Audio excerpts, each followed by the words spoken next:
ba talaga? Ping, dali, bigyan mo na sila ng juice, tayo na si Ping. Oh, kuya.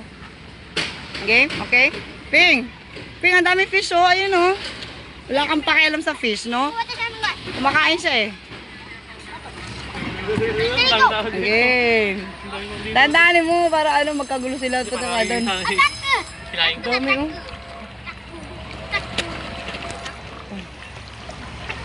Grabe, no? Nagkakagulo talaga sila.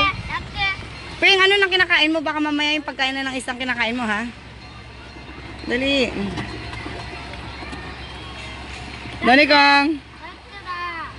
Duck ko dun sa malayo yung duck na kasi hindi siya makalapit. Kuway kasi siya sa fish, eh. Te, itong lalagyan, okay lang ba sa kanila? Oo. Pero ganun-ganunin mo. Ano mo, yung... Wag! Magalit sila. Oo, di ba? Yung isa dyan, kayo nagpapakain ng isa, siya pinapakain yung sarili niya.